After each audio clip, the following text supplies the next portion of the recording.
বিহারের পছন্দের মুখ্যমন্ত্রী কে হতে চলেছেন পশ্চিমবঙ্গের পাশের রাজ্যের মুখ্যমন্ত্রী? কি বলছেন নীতিশ তেজস্বী লড়াইয়ের জনমত সমীক্ষা? প্রশান্ত কিশোর ওরফে পিকেরই বা কি হাল? শেষ লড়াইয়ে কি আবারও নীতিশেরই জয় নিশ্চিত? বিহারে আবারও সুশাসনের ঢেউ উঠবে?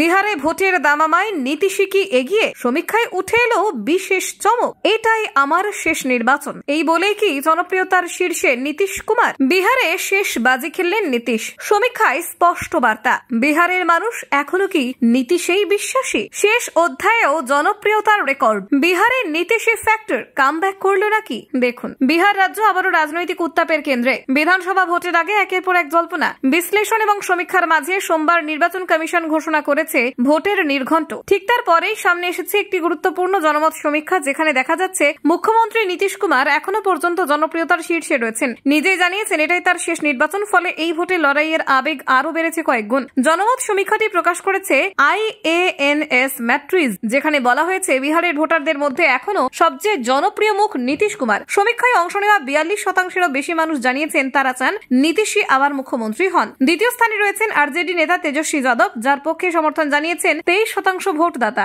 এই সমীক্ষা বিহারের রাজনীতিতে নতুন দিক নির্দেশ করেছে, কারণ দীর্ঘদিন ধরে শাসক হিসেবে থাকা নীতিশ কুমারের নেতৃত্বে জেডিইউ এবং বিজেপির জোট এখনো পর্যন্ত বেশ শক্ত অবস্থানে। সমীক্ষা অনুসারে বিহারের 35% মানুষ মনে করছেন বিজেপি সুশাসনের উপযুক্ত দল। জেডিইউ এর প্রতি আস্থা রেখেছেন 18% ভোটার। অন্যদিকে বিরোধী শিবির তেজস্বী যাদবের আরজেডি 13% ভোটারের সমর্থন পেয়েছে। কংগ্রেসের প্রতি আস্থা প্রকাশ করেছেন মাত্র 2% মানুষ। এর বাইরে ভোট কুশলী প্রশান্ত কিশোরের জন্য সুরাজ পার্টির প্রতি 8% ভোটদাতা আস্থা দেখিয়েছেন, যা নতুন রাজনৈতিক শক্তি হিসেবে তার দলের অবস্থানকে কিছুটা শক্তিশালী করেছে। আগামী 6 এবং 11 নভেম্বর 2 দফায় অনুষ্ঠিত হবে বিহারের বিধানসভা নির্বাচন। মোট 243টি আসনে ভোট হবে এবং ফল ঘোষণা হবে 14 নভেম্বর। এই ভোট মূলত বিজেপি জেডিইউ নেতৃত্বাধীন এনডিএ জোট এবং আরজেডি কংগ্রেস বামেদের মহাগঠবন্ধনের মাধ্যমে সরাসরি লড়াই। বিহারে সংখ্যাগরিষ্ঠতার জন্য প্রয়োজন 122টি আসন। জনমত সমীক্ষা অনুযায়ী এনডিএ এইবার 150 থেকে 160টি আসন পেতে পারে। এর মধ্যে বিজেপি 80 থেকে 85 এবং জেডিইউ 60 থেকে 65টি আসনেই জয়ী হতে পারে বলে অনুমান করা হচ্ছে।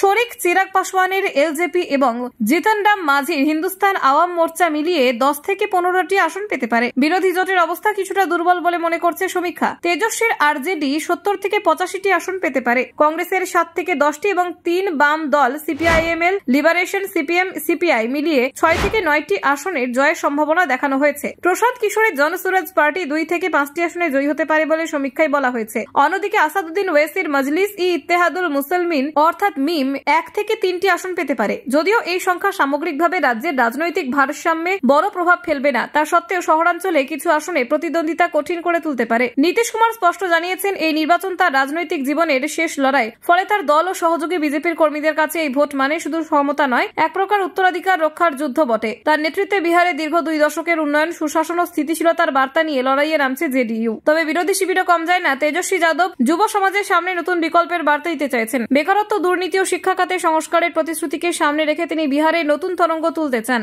Bureau report, news prime Times.